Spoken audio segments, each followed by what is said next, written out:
Hey everybody, thanks for tuning in to this episode. This episode is going to be about the French mother sauce Bechamel. From Bechamel, we're going to make one of the compound sauces, Sauce Mornay, and then from there, we're going to make the adult version of mac and cheese. All right, so for this recipe, I'm using 32 ounces of milk. I'm going to be using an onion, a bay leaf, cloves, and then to turn it into a Mornay sauce, we're going to use Gruyere cheese. So with this sauce, you're going to also need to make roux. And you will see that momentarily. That's going to be about 4 ounces of roux that we're going to be using. Here, I'm cutting up the onion because I need a quarter of the onion. This is what they taught us in Johnson & Wales for our sauces and skills classes when we covered the mother sauces, is basically making, it's called an onion piquet, Piquet, I believe, and the T is silent. You stick cloves into the onion holding the bay leaf there, and it's supposed to be easy to take out. And the only thing you're doing is adding an essence to the milk when you scald it. It's just giving it a light aromatic flavor.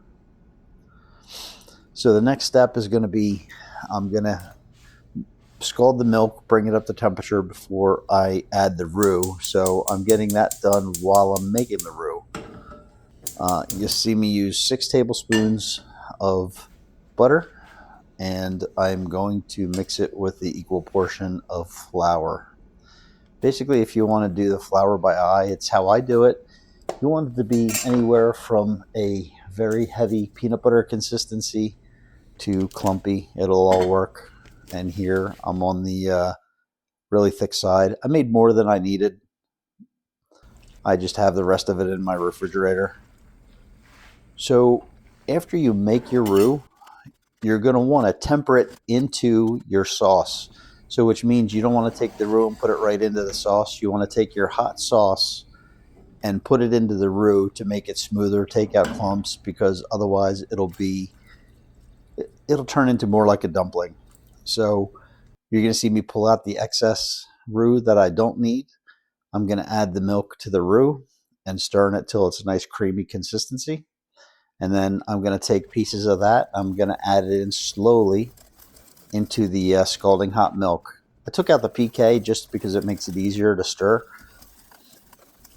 The most important thing, this is a pretty basic sauce, but it's used for so many different other compound sauces for so many different things. The whole point for this, to stir it up, you want to make sure you mix the roux into it thoroughly till it comes to a steady simmer, and you want to simmer it for about 30 minutes, because if you do not, you will have the flavor and taste of the starch. So it takes about 30 minutes for that to happen.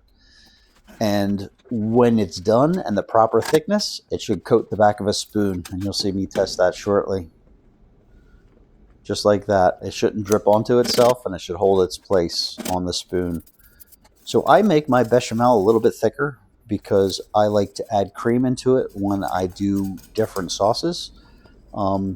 Cream is a good product. You can do milk as well, but cream just adds that richer, fattier flavor, just like you would get in a restaurant. We're not exactly worried about calories when we're doing it. Everything's all about flavor.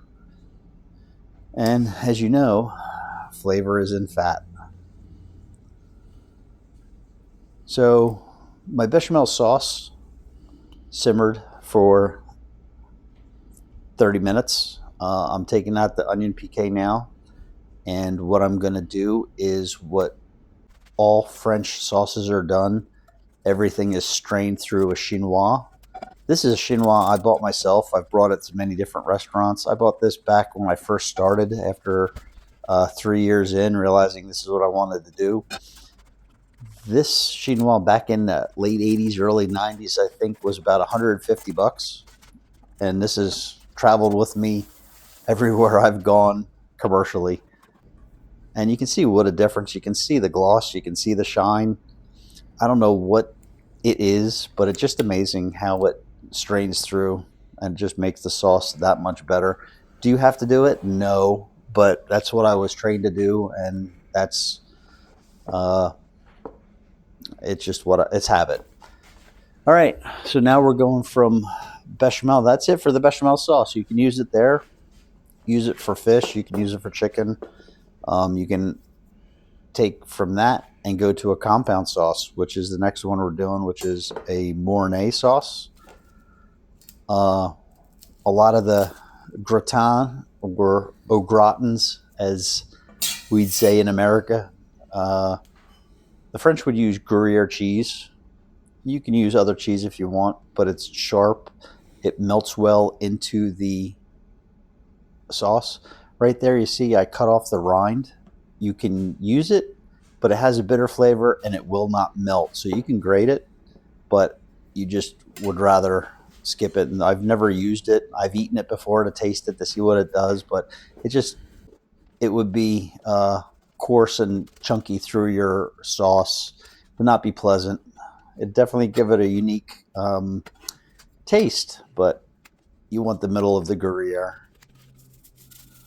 And here I'm just adding a little salt and pepper, making the bechamel, bringing it back up to simmer to be able to melt the Gruyere cheese into it, which will then become, like I said, a Mornay sauce. And then from there, this whole inspiration for this video actually came from the leftover bow tie pastas in my refrigerator. I wanted to use it up. I didn't know what to do, and I figured I'd knock out a couple birds, make a video, show you guys how to do another mother sauce, and be able to make a more sophisticated mac and cheese for my son. He's 17 now. He liked it. I had to make it with actual milk. I used was the lactose-free or the Lactaid version. It's a store brand version of Lactaid. This way you can eat it without too much difficulties afterwards. So just like in a restaurant, this is what would happen. You would have your sauce on the side. You would get an order. You'd heat up the sauce. You can see it's kind of thick and cold, but what's going to happen, it's going to heat up and melt. And when I put the bow ties in, and I have some extra cheese there to make it even cheesier, and I use a little bit of the lactose milk for my son to thin it out to get the proper consistency. Pure, plain and simple. You just want to bring everything up to temperature, and it's ready to go.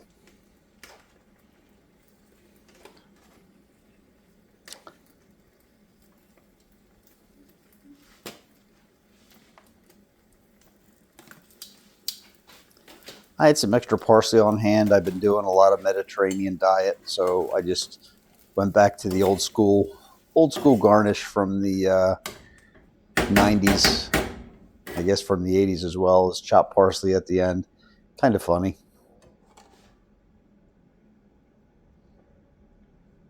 Again, here I'm just adding more milk to get it a thinner consistency. Just getting it to the consistency I like. And obviously, when you make this at home, you can do the same thing for yourself. Make it whatever consistency you like. Medium low heat is all you would need. Just keep it moving on the bottom of the pan so it doesn't stick and burn. That's all. All right, I hope you don't mind me going off on a tangent about recipes and sauces. So I looked into my cookbook Bible, the Scaffier's cookbook, which he written in 1908. His ingredients for a bechamel sauce is white roux, boiling milk, lean veal, salt, pepper, grated nutmeg, and a small sprig of thyme with a minced onion. So his version differed from what I was taught at Johnson & Wales. So it's quite interesting to see the original bechamel sauce from what I was taught. Well, I hope you didn't mind. I just thought that was interesting. And just a little more cheese at the end. All right, everybody. I know it's pure, plain, and simple, but there's really not much to explain here. The visual is pretty self-explanatory. Thank you for tuning in, watching, and hopefully you enjoyed it. I'm going to think about the next one, and I'll see you on the next one. Until then, have a good one.